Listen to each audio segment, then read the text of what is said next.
নমস্কার বন্ধুরা, তোমরা দেখছো স্বপ্ন পূরণ এডুকেশন চ্যানেল।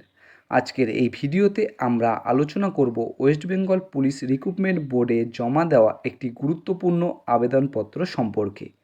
এই আবেদনপত্রে ডাব্লিউবিপি এবং কেপি পরীক্ষার্থীরা একসাথে বোর্ডের কাছে কিছু গুরুত্বপূর্ণ প্রশ্ন অনুরোধ জানিয়েছেন। চলুন বিস্তারিতভাবে জেনে নিই এই আবেদনপত্রে কি কি বলা হয়েছে।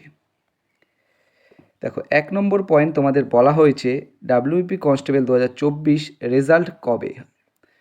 প্রথমেই প্রার্থীরা জানতে চেয়েছিল ডাব্লিউপি কনস্টেবল 2024-এর ফাইনাল মেরিট লিস্ট কি এপ্রিল 2026-এর মধ্যে প্রকাশিত হতে পারে, কারণ অনেক দিন ধরে পরীক্ষার্থীরা এই ফলাফলের জন্য অপেক্ষা করছে। বোর্ড থেকে কিন্তু জানানো হয়েছে যে এপ্রিলে রেজাল্ট না বেরানোর সম্ভাবনা খুব বেশি। ভোটের পরে তোমাদের পুজোর আগে কিন্তু ডাব্লিউপি কনস্টেবলের রেজাল্ট প্রকাশিত হয়ে যাবে এবং জয়েনিংও হয়ে যাবে। কারণ বোর্ড থেকে এটাও জানানো হয়েছে যে যেহেতু ডাব্লিউপি কনস্টেবলের অনেকগুলো কেস চলছে, তার মধ্যে কিন্তু মহিলাদের যে হাইট সংক্রান্ত কেসটা খুবই গুরুত্বপূর্ণ, তার জন্যই কিন্তু রেজাল্টটা প্রকাশিত হতে পারছে না। 2 নম্বর প্রশ্ন ছিল কেপিএসআই 2023 রেজাল্ট। এরপর প্রশ্ন করা হয়েছিল যে কেপিএসআই 2023-এর রেজাল্ট কবে প্রকাশ করা হবে। কেপিএসআই 2023 মেন্স পরীক্ষার ফলাফল কবে প্রকাশ করা হবে, অনেক প্রার্থী দীর্ঘদিন ধরে এই ফলাফলের অপেক্ষায় আছেন। এটিও কিন্তু ভোটের পরেই তোমাদের প্রকাশিত হবে।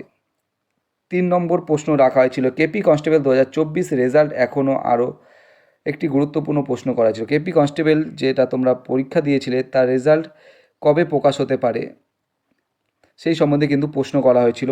কেপি কনস্টেবল 2024 পিলির রেজাল্ট কবে প্রকাশিত হবে এবং পিটি পিএমটি পরীক্ষা কবে অনুষ্ঠিত হবে। এছাড়া অনুরোধ করা হয়েছে পিটি পিএমটির জন্য কমপক্ষে 24 থেকে 25 গুণ প্রার্থীকে কিন্তু যাতে ডাকা হয়। তোমাদের যাতে প্রিলিমিনারি পরীক্ষার পর মাঠের জন্য 24 থেকে 25 গুণ পরীক্ষার্থীকে ডাকা হয় সেই ব্যাপারে কিন্তু বলা হয়েছে। এবং বোর্ড থেকে জানানো হয়েছে ডাব্লিউবি কনস্টেবল জয়নিংয়ের পরেই কিন্তু কেপি কনস্টেবলের মাঠ শুরু করা হবে। 4 নম্বর প্রশ্ন ডাব্লিউবিএসআই 2024 রেজাল্ট। এখানে আরেকটি বড় কিন্তু প্রশ্ন করা হয়েছিল যে ডাব্লিউবিএসআই এর রেজাল্টটা কবে প্রকাশিত করা হবে। ডাব্লিউবিএসআই 2024 প্রিলিমিনারি বন্ধুরা 2024-এর যে মেন্স পরীক্ষা হয়ে গেল সেই পরীক্ষার রেজাল্ট কবে আসতে পারে সেই সম্বন্ধেও কিন্তু প্রশ্ন করা হয়েছে। এই পরীক্ষার ফলাফলের অপেক্ষায় কিন্তু অনেক প্রার্থী রয়েছে। পরবর্তী প্রশ্ন হচ্ছে 5 নম্বর প্রশ্ন তোমাদের করা হয়েছিল যে জয়েনিং কবে হতে পারে। প্রার্থীরা বোর্ডের কাছে কিন্তু জানতে চেয়েছিল যে তোমাদের জয়েনিংটা কবে হতে পারে। ডাব্লিউবি কনস্টেবল 2024-এর জয়েনিং কবে হতে পারে, কেপিএসআই 2023-এর জয়েনিংও কবে হতে পারে, এই সম্বন্ধে বোর্ডের কাছে জানতে চাওয়া হয়েছিল। বোর্ড কিন্তু জানিয়ে দিয়েছে যে তোমাদের পুজোর আগে, ভোটের পরে এবং পুজোর আগে কিন্তু জয়েনিং হয়ে যাবে দুটোর। পরবর্তী প্রশ্ন যেটা করেছিল বোর্ডের কাছে হাইকোর্ট কেসের প্রভাব এই আবেদনপত্রে উল্লেখ করা হয়েছে যে হাইকোর্ট কেসের প্রভাব যাতে পড়বে কি না 2024 কনস্টেবল নিয়োগে সেই সম্বন্ধে কিন্তু আবেদনপত্রে উল্লেখ করা হয়েছিল। ডাব্লিউপি কনস্টেবল 2024 নিয়োগে কিছু মামলা বর্তমানে হাইকোর্টে চলছে, তাই প্রার্থীরা জানতে চেয়েছিল এই মামলার কারণে ফাইনাল মেরিট লিস্ট প্রকাশে কোনো দেরি হবে কি না। হ্যাঁ বন্ধুরা, এই হাইকোর্টে পিআরবি থেকে জানানো হয়েছে যে হাইকোর্টের এই কেস চলার কারণেই কিন্তু ফাইনাল মেরিট লিস্টে প্রকাশ হতে দেরি হচ্ছে। তোমাদের আগেই বললাম যে মহিলাদের কিন্তু যে হাইট সংক্রান্ত যে কেসটা সেটাই সবচেয়ে কিন্তু গুরুত্বপূর্ণ কেস। এছাড়া অনেক কেস রয়েছে, সেগুলো যতদিন না মিটছে তোমাদের হাইকোর্টে ততদিন কিন্তু মেরিট লিস্ট বেরাবে না, এটাই জানানো হয়েছে।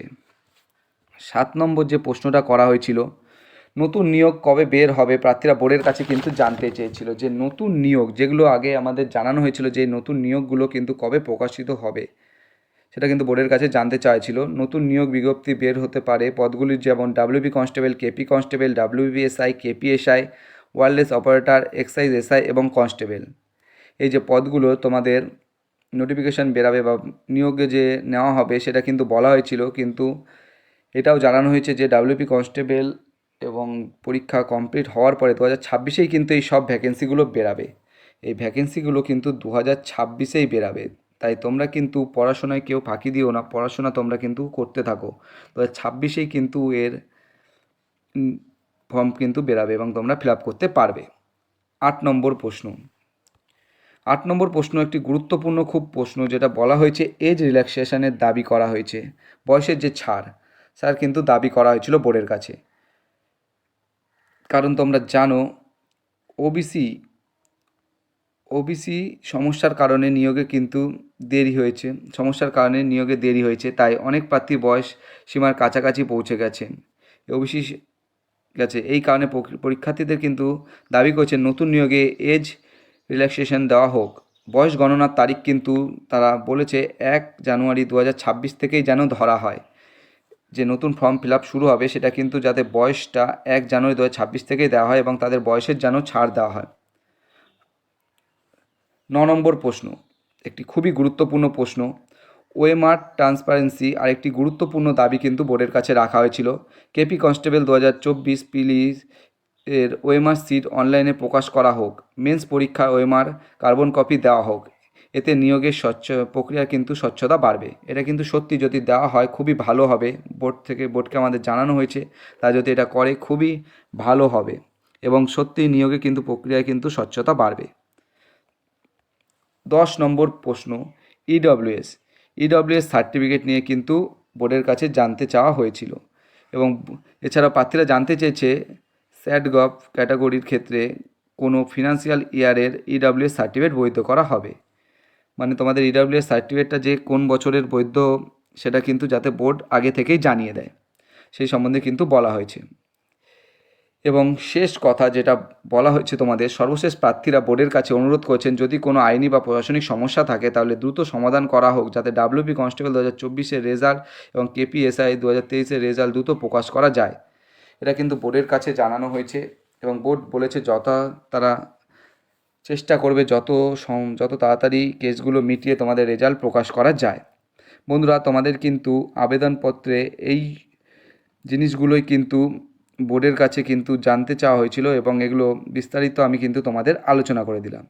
এই ছিল আজকের বড় আপডেট। এই ধরনের ডাব্লিউপি কেপি পরীক্ষার আপডেট পেতে চাইলে ভিডিওটি লাইক করুন, চ্যানেলটি সাবস্ক্রাইব করুন এবং বন্ধুদের সাথে শেয়ার করুন। ধন্যবাদ সবাইকে।